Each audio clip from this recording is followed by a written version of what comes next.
हाय दोस्तों, मैं अंसारी सुफियान आप सभी का अपने चैनल आत्माहुति पर स्वागत करता हूँ। उम्मीद करता हूँ कि आप सब ठीक होंगे। आज जो मैं आपके लिए कहानी लाया हूँ उस कहानी का नाम है भूतों का बारात। ये कहानी एक सच्ची घटना पर आधारित है, पर कहानी सुनने से पहले आपसे छोटी सी रिक्वेस्ट है कि आप हमारे चैनल को सब्सक्राइब कर ले, बेल आइकन दबा दे ताकि हम जब भी कोई नई कहानी डालें आप तक नोटिफिकेशन आ जाए। तो चलिए कहानी शुरू करते हैं। दोस्तों, मेरा नाम उत्तम कुमार है। मैं झारखंड के एक आदिवासी इलाके का सुदूर गांव में रहने वाला हूँ। ये जो घटने का मैं जिक्र करने जा रहा हूँ वो साल 2009 का है। उस समय तक मेरे गांव में बिजली नहीं आई थी। 2016 में जाकर हमें बिजली देखने को मिली। उससे पहले मेरे गांव में रात को घंघोर अंधेरा छा जाता था। शाम होते ही बहुत कम लोग बाहर देखने को मिलते थे। मेरा गांव थोड़ा नक्सली इलाके में भी आता है, इसलिए भी लोग शाम होते ही घर में घुस जाते हैं। घटना बरसात के दिनों का है। एक दिन मैं अपनी साइकिल से कुछ सामान खरीदने एक छोटा सा मार्केट गया, जो कि लगभग 9-10 किलोमीटर दूर मेरे घर से पड़ता है। सामान खरीदते खरीदते पता नहीं चला कि कब अंधेरा हो गया। अंधेरा होते ही बारिश भी शुरू हो गई। ऐसी बारिश जो रुकने का नाम नहीं ले रही थी। बारिश के चलते मुझे दुकान के सामने रुकना पड़ा। रात को करीब 9:30 बजे बज गए थे।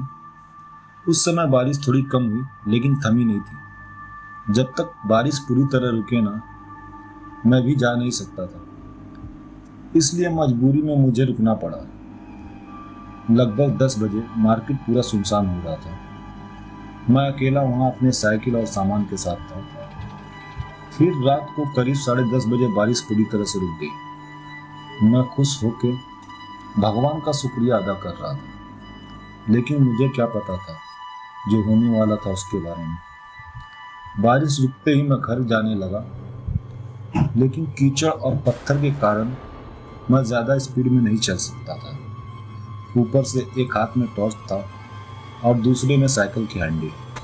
कुछ देर जाते ही मेरा नसीब मुझे दगा दे गई। लगभग 1-2 किलोमीटर के बाद मेरी साइकिल का टायर फट गया। मेरे पास कोई दूसरा चारा नहीं था सिवाय साइकिल और सामान को ठेल कर ले जाने के अलावा। बारिश के दिनों में रात के करीब 11 हो गए थे, जो कि काफी डरावने होते हैं। मुझे भी बहुत डर लग रहा था और मुझे अभी भी 5-6 किलोमीटर पैदल घर जाना था। गांव पहुंचने में करीब 2-3 किलोमीटर बाकी था और टाइम करीब 12:30 हो चुका था। उस समय मुझे बारात में बजने वाले बैंड की आवाज सुनाई दी। मैं खुश हो गया और सोचने लगा, चलो लोग हैं इधर और ऊपर से बाराती। मेरा डर खत्म होने लगा था। जैसे जैसे मैं करीब जा रहा था, मुझे आवाज जोर से सुनाई दे रही थी। अब मैं खुशी से जा रहा था, लेकिन ये खुशी भी डर में बदलने वाली थी। मुझे जरा सा भी अंदाजा नहीं था। जैसे ही मैं करीब पहुंचा, जो मैंने देखा उसे देखकर मेरे पैरों तले जमीन खिसक गई। मैंने देखा कि जो बाराती थे उनके न सर थे और न पैर सीधे थे। बिना सर और उल्टे पैर, उन्हें देखकर मैं बहुत डर गया। मैं इतना डर गया कि मैंने साइकिल और सामान छोड़ के जोर से अपने गांव की तरफ भागने लगा। 2 किलोमीटर का रास्ता मैंने 10-15 मिनट में तय कर लिया। घर पहुंचते ही मैंने माँ और अपने पिताजी को सब बताया। वो भी सुन के हैरान रह गए। उन्होंने साइकिल और सामान के बारे में पूछा तो मैंने बताया कि मैं डर के मारे सब छोड़ छाड़ कर भाग आया। फिर हमने तय किया कि सुबह जल्दी जाके देखेंगे, अगर नसीब अच्छा हुआ तो सामान और साइकिल दोनों मिल जाएगा। फिर मैं और पिताजी दोनों सुबह सुबह उस जगह गए जहां मैं सामान और साइकिल छोड़कर भागा था। वहां जाके देखे तो साइकिल और बिखरे हुए सामान हमें मिले। फिर पिताजी ने पूछा, कहा तुमने वो बिना सिर के और उल्टे पैरों वाले भूतों को कहाँ देखा था?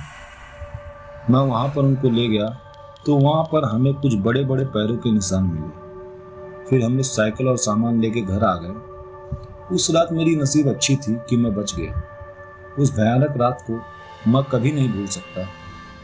तो दोस्तों, यही हमारी कहानी खत्म होती है। ये थी उत्तम कुमार की कहानी। उम्मीद करते आपको ये कहानी पसंद आई होगी। अगर कहानी अच्छी लगी तो कहानी को लाइक कर दें। हम फिर मिलते हैं आपको एक नई कहानी के साथ। जब तक के लिए